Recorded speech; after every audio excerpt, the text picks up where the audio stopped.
looking for some companionship, Arnold Harrison, an elderly man who had lived a beautiful life with his wife Amelia and daughter Joy, never expected his quiet days to be changed by a wild bear. Arnold had always been a quiet soul, a man more interested in the rustle of leaves than the buzz of conversation. After decades working as a geology teacher in the little town of Green Hollow, nestled deep in the Blue Ridge Mountains of North Carolina, he'd retired to the same old house where he and Amelia had raised their daughter. Amelia was his constant companion, both in adventure and in silence. They had met on a summer hiking trip back in their 20s. She had challenged him to a race up Black Balsam Knob and beat him by minutes, laughing all the way back down. That laugh had stayed with him through the years, through their travels across the world, from snowy Iceland to the deserts of Morocco, until they came back to Green Hollow to raise a family. Their daughter Joy had grown up with muddy boots and binoculars always around her neck. From the time she could walk, she was fascinated by birds, foxes, anything with wings or fur.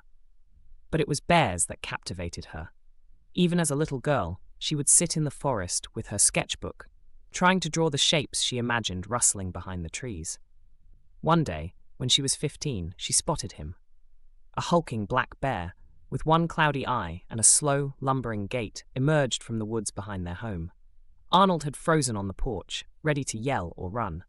But Joy, calm as the still lake she loved, just whispered, "He's beautiful." She began leaving apples and berries out near the tree line. She was careful. Arnold and Amelia made sure of that. No hand-feeding, no touching, no tricks.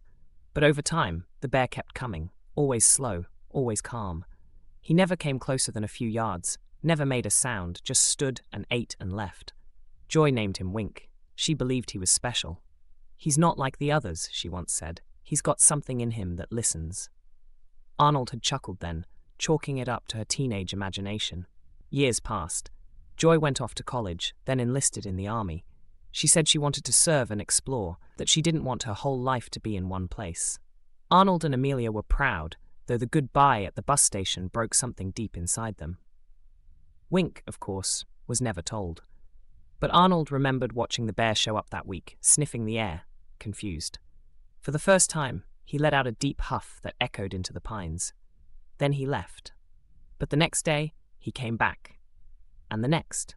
Until Arnold couldn't take it anymore. He started doing what Joy used to do. Early each morning, he'd gather fruit and nuts and place them near the tree line. He didn't expect much. The bear was wild, after all.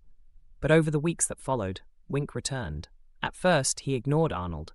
But Arnold would talk as he worked, about Joy, about Amelia, about the quiet ache of missing someone. Wink listened. They fell into a rhythm. Arnold would hum old folk tunes, tell long-winded stories, sometimes just sit and watch the trees. Wink would show up around the same time, eat quietly, and leave. It was a strange, sacred routine. And over time, the bear began leaving things behind. First, it was a pine cone, unusually shaped like a tiny heart. Then a clump of feathers, bright blue, that reminded Arnold of the bird Joy used to chase as a child. One morning, Wink deposited a smooth stone, flat and warm from the sun, directly on the stump. Arnold picked it up and laughed. "That's a good one," he said. "I'll call this one Joy's Silence." Solid, but not cold. Amelia noticed it too, the way Wink was becoming part of their days again. She didn't question it. She simply made sure there were always extra apples in the pantry, and sometimes she'd ask Arnold to describe exactly what Wink had brought this time. She said it helped her sleep. And when fall arrived, and the trees began to shed their gold and crimson coats, Arnold caught himself scanning the edge of the woods not just for Wink, but for signs of what the bear might leave next. By then, the stump had become more than just a place to sit. It was a silent altar, a meeting point, a place where loss and hope passed each other like whispers in the wind. And every now and then, Wink would appear just after dusk, outlined in the last orange rays of sun, drop something odd and wonderful near the stump, and vanish again like a dream fading at first light. That winter, a snowstorm blew in harder than any in recent memory. Power was out for days, and drifts climbed higher than the porch railing. Arnold braved the cold each morning to lay out food, bundled in every layer he owned. He didn't know if Wink would come, but he kept the routine. On the third day, the storm let up. A single trail of paw prints circled the stump and vanished into the woods, and near the base of the old oak tree sat a tiny wooden carving, rough, almost crude, but unmistakable. A small bear, and beside it, a tiny human figure, hunched, sitting still. Arnold didn't say a word. He picked up the figures, cradled them in his weathered palms, and brought them inside, setting them beside the compass, the bottle cap, the feather, and the stone. The bear began leaving things behind. First, it was a rusted old boot, dropped near the stump where Arnold sat. Then a bottle cap. Once an old compass, scratched but still working. Arnold kept them all in a box inside the porch.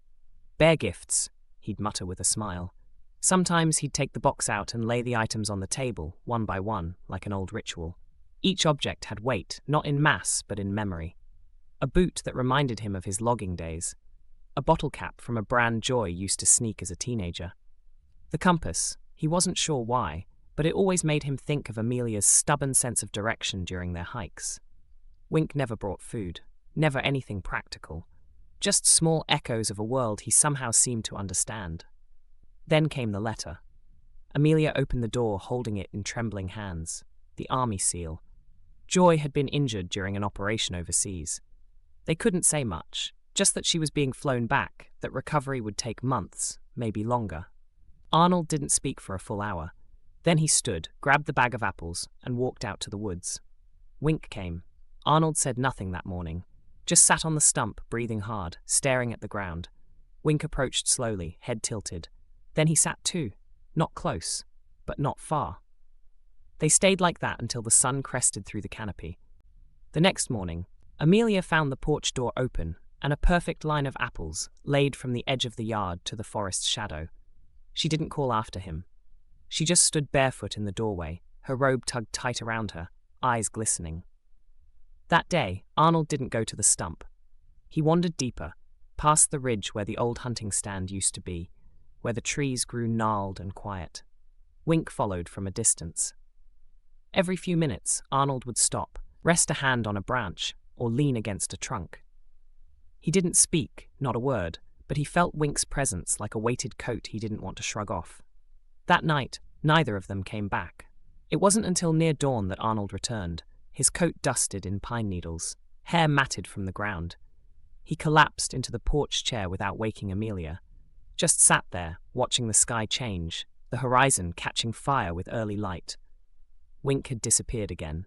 2 days later, Wink brought something new. Arnold was sitting on the porch when he saw the bear emerge from the trees, dragging something in his mouth. It was small, dirty, wrapped in a scrap of old cloth. Wink set it down near the stump, stared at Arnold, and turned to walk away. Heart pounding, Arnold walked over and picked it up. Inside was a silver ring, tarnished, but unmistakable. He knew it the moment he saw the words engraved on the inside, "Forever loved and treasured." It was the ring Joy had lost years ago on a hike. She'd cried for days. They'd searched every trail, every rock crevice, and now somehow Wink had found it. Arnold clutched the ring to his chest. For the first time in weeks, he wept. Not out of fear or sadness, but gratitude. The kind of gratitude that fills you so fully it spills down your cheeks and leaves you trembling. It was more than just the ring. It was the timing, the message, the presence of something more, something unseen, whispering that they weren't forgotten. That Wink remembered too. That night, he placed the ring on the table beside Amelia and told her everything. She took it in her hands, stared at the engraving, and nodded slowly, eyes misting over. "It's him," she said quietly. "He remembers what we don't even speak about." For the first time since Joy went missing, Arnold and Amelia slept without waking from nightmares. 3 days later, Joy arrived at the Asheville airport, bruised, stitched, but alive. A ranger had found her just off the edge of a fire road. Weak, dehydrated, but walking on her own. She had no memory of how she got there, just flashes of water, trees, warmth beside her in the dark. She'd survived 9 days in the mountains. The doctors couldn't explain it. Arnold and Amelia wrapped her in their arms, laughing and crying at once. They didn't need answers. She was home. When they got home, he handed her the ring. Joy gasped, then whispered, "Wink?" Arnold nodded. He found it. Tears welled in her eyes as she slipped it on. "I lost this near Raven's Ridge," she murmured. "It was raining. I thought it slipped between the rocks forever. Wink had found it. Or maybe he had known all along where it was. Maybe he was just waiting for the right moment. She wore it every day after that. That fall, Joy would sit with her parents on the porch, a thick scarf around her neck, a mug of tea in her hands. Wink would visit, still cautious, still wild, but somehow closer. He would watch them from the trees, and sometimes, just sometimes, he'd sit by the stump like he used to. Once, he even let Joy sit near him, close, but not too close. She spoke to him softly, as if recalling a dream. "Did you stay with me out there?" she asked. Wink blinked slowly, his breath steady, his body still. A huff of warm air puffed from his nose, and Joy smiled. Arnold often thought about how strange it was to befriend a bear. But maybe it wasn't strange at all. Maybe some animals were just sent into our lives to remind us we weren't alone. The neighbors still shook their heads when they saw Wink through the trees. "That bear's not normal," they'd whisper. "He acts like he knows you." Maybe he did. Once, on a particularly windy afternoon, Arnold found a feather on the porch, a deep grey one, long and curved like a raven's. Amelia swore they hadn't seen a raven since the day Joy came home. She believed it was a sign. "Wink is more than a bear," she said one evening. "He's a messenger." Arnold didn't argue. In fact, he started setting out water bowls and apples at the edge of the woods, not as bait, as thanks. Wink kept coming, not every day, not always visible. But they'd know he was there. A broken branch, a fresh print in the soil, a warm patch in the grass that hadn't seen sunlight in hours. Even now, when the wind rustled the leaves just right and Wink's hulking shape moved through the pines, Arnold felt something deeper than words. A connection, a presence, and always, always a quiet thank you.